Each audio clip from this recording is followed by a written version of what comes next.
Hello everybody and welcome to Sunset Overdrive. Oh my goodness me. Well, I have some character customization in the background here for you while I explain a couple of things. So, to begin with, I do not have Xbox One. I went round my dear friend Ashley's house and played it on his. Because he has just gotten one. It's very cool. I do like it.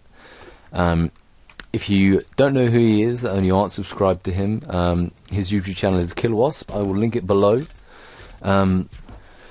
Basically, he got the Advanced Warfare Xbox One, so you shall see, hopefully at some point, you have your Sunset Overdrive.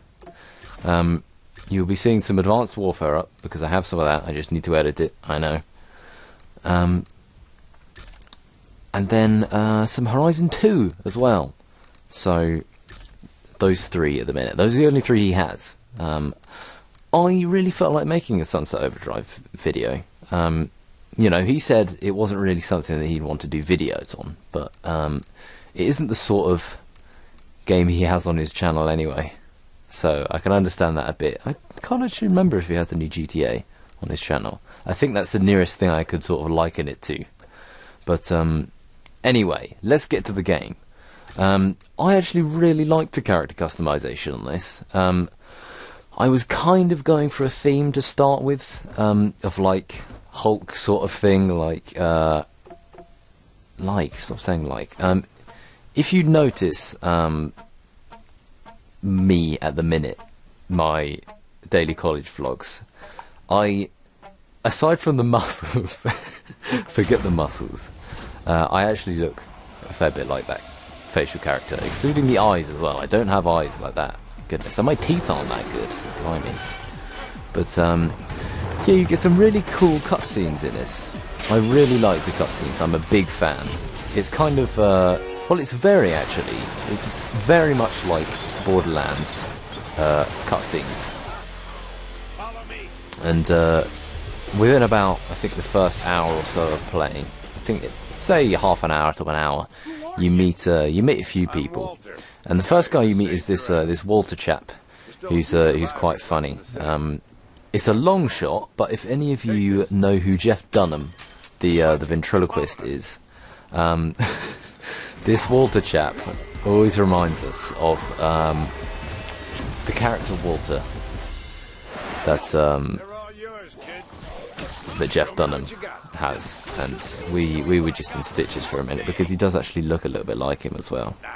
But anyway, this is actually the sort of, well, this is like the second part. There was a little bit before this that you had to do a little boring tutorial bit, but it wasn't too bad by normal tutorial standards, and you know, you got through it fairly quickly. And then there was a little bit here and there for different mechanics and stuff, and it takes you through, but it is a bit grinding, because like personally for me, I was just like, oh my god, yeah, let's get in, let's play loads, see what we can get, and it was a bit hard to do that straight away. So it's something you need to like properly play. You can't skip through it straight from the off, but once you get started, you know you're really started. Yeah, the second guy, this guy, Two Hat Jack, that you meet, I don't even know. Two hats is just too greedy for me. I don't even wear one hat, let alone two. But he's like your vendor. And then you have this chap here. I quite like this chap here. He's very funny. Floyd. Floyd is full of banter. He's basically a crazy scientist, I think, but not quite as much on the crazy side. I've kind of done my best to like mash it together so you can see everything that sort of is really relevant in the beginning. But this is basically the first section where they get you to properly test out your weapons, because you see I just bought that pistol from this guy. See, there you go, you have a nice little wheel to navigate your way around, so that you can get at the weapons easier. And I don't know if it's a good or a bad thing that it goes into like slow motion. It would probably make it a lot easier if it just paused time for sure when you went onto the weapon wheel, but you know, it's not that bad. It's still pretty good. And I like that the mission endings like this are fairly concise. You know, you don't have loads of crap to go through. It's basically, I think half of this that I've got is taking you through the main mechanics, but it does it so it still has sort of a storyline, and it does it so that you know how you need to play the rest of the game as well, which is pretty good. I mean, most open world games, they don't do that. They just say, here you go, here's the world, go and do it. But I really like how this kind of eases you in slightly, which is a positive way to doing it slowly, how it has been. But I don't know, I think as basic as it goes, you have a weapon and you have a few extra little abilities that go with it as well, which are actually, they work quite well. I'm not gonna lie, they're pretty damn good. There are some good jokes. Just, I have it subtitles on so you can see all this and, you know, go through, and feel free to mute me if you want to immerse yourself and watch it properly. But here you go, this is the main thing. You basically have that's what we're making here in this section here. We're making amps, but I assumed that amps would be, you know, just one thing that you could do, like one superpower. But you can have amps on like everything. I think you can have 1 amp per weapon, and then you have different amps that affect your different abilities, because you have a little dodge roll. I think you have a hero and a oh goodness, and a melee. I think it affects the melee as well. I'm not sure. You basically get thrown into this this kind of, I have to compare it to Orcs Must Die 2, I believe, because it's like a sort of tower defense sort of thing that's a bit more open than Orcs Must Die 2 was. If you don't know what Orcs Must Die 2 is, then I'm just talking complete shit and you don't need to worry. But you basically have to just defend this area whilst Floyd has set up the batch of amps that are cooking in the middle.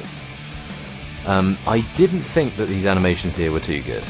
I mean, that falling out of the wall wasn't the best. The dumpster you get away with, but that just crawling out of a black cylinder, I didn't like that. I'm a very picky person with things like that, but that's literally all I've noticed in the way of, you know, things to pick at with the graphics. It is a very good looking game, I will not lie to you. You can never really appreciate next gen on YouTube properly, and I know people say it a lot, but there is a difference, but it isn't as substantial as people make it out to be. It is impressive though, it is. There is a genuine difference. People aren't just saying it. But it's very quirky. I think I have to, if I could sum it up between two games, because there's something I like to do. I like to be able to say, oh, it's a cross between this game and this game, because it's a fairly decent comparison if you've played those two games. I would have to compare this to, it's quite a loose comparison. I'd have to compare it to Infamous and I think Borderlands 2. What, Borderlands in general. I mean, you know, I did actually enjoy this little defense thing you had to do here. It's pretty good, but you know, it really gets hectic in a minute, as you will see. I don't know if you will actually have any other sort of creatures that you meet along the way. Ash and I went for a little explore. I say Ash and I. Ash went for a little explore while we were chilling, and we came across some robot people but I think that was about it. So you basically got the bandits, the infected. That little blue flash you saw was the roll. That's pretty good. I liked it. I liked it a lot. I did. It was fantastic. This last section here, right, was kind of to get you to use compound weapons, like to set the guy on fire and to shoot him down. But to somebody who's playing the game for the first time, that would be quite confusing, as well as all of this going on at the same time, because at first it started off very slow with all the tutorial stuff, but it quickens pace very quickly up to this point. But you know, I'll admit I'm not the best, because honestly I think this was like the second time I'd ever played it. I had like a little go at it, but oh my goodness, I really sucked here. You basically have to make sure they don't take all of your VATs, pretty much. But I genuinely thought I was going to fail this. It was absolutely terrible. Like, I thought it was going to die as well, as you can see. It was madness. It was absolute madness. But it's the kind of madness that you approve of, because, you know, the game has already structured itself that way. All in all, I actually think that Sunset Overdrive is a really good game. You know, I have my little nitpicks, as I'm sure everybody will. But, you know, it's not something I could, like, really get into. But as an arcade kind of game, I think it's really good. I don't know. You leave me some comments and tell me what you think. I'm still kind of half and half about it, because although I really like the idea of the game, it doesn't strike me as like groundbreaking. Like all the new stuff that's coming out, like I'll say, I know it's first-person shooters, but Destiny and Advanced Warfare and stuff like that, they kind of overshadow these games, which sometimes isn't fair, actually. And you know, you need to give games like this a chance. I'm sure there's people out there that would be really interested in games like this. But if you like free world games that are just, you know, messing around, you don't even have to do story or anything. You can just go around and kill people. It's like GTA pretty much, except it's well, a bit more stiffly orientated. You can't be as loose on the storyline as GTA, because you've got to do the story to get somewhere, whereas GTA you can just mess around the whole time. Basically, what Floyd was explaining about there is how you can make new amps, which is why he was showing all those items. But I wanted to finish what I was saying before I entirely forgot it. So, you know. But yes, I would really like your guys' opinions on me doing Xbox One stuff. I do have, I'll be honest with you here, I have two other gameplays left, and those are both Advanced Warfare gameplays. They are split screen, I will admit, so they won't be the best, but I thought it was very good to have something in split screen, because although it is very hectic, you can like switch between the two. You have a lot of information going on your page at the same time with two people playing. But yeah, I'm aiming to do more videos like this, because I have gotten, at long last, I tried a couple of editing softwares, but I have an editing software that works now. Lightwork Studio. Oh my god, it is amazing. I can still put a video file and an audio file together in Camtasia, and it's fine. But Lightworks is the way forward.